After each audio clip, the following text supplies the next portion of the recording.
SSD upgrade, HDD Caddy installation, and deep cleaning on Lenovo E530C laptop.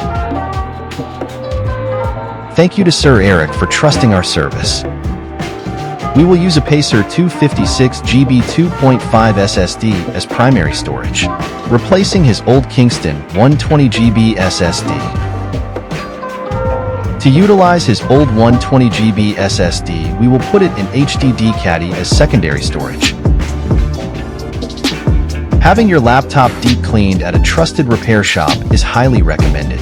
Professional technicians can thoroughly clean the internal components, removing dust and debris that can cause overheating and reduce performance.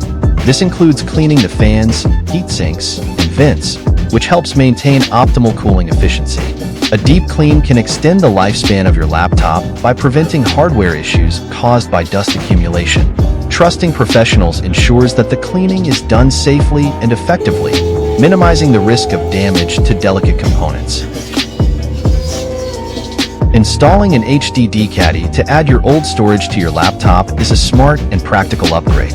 This allows you to retain the additional storage space of your old storage while benefiting from the speed and performance of your new SSD. A professional repair shop can ensure the Caddy is installed correctly and that the system is configured to optimize both drives. This setup provides ample storage for files and applications, making your laptop more versatile and efficient. SSD upgrade, HDD Caddy installation, and deep cleaning is done. Visit our shop to avail our service and have your upgrade too. Follow our page for more videos. Thank you for watching. Stay tuned.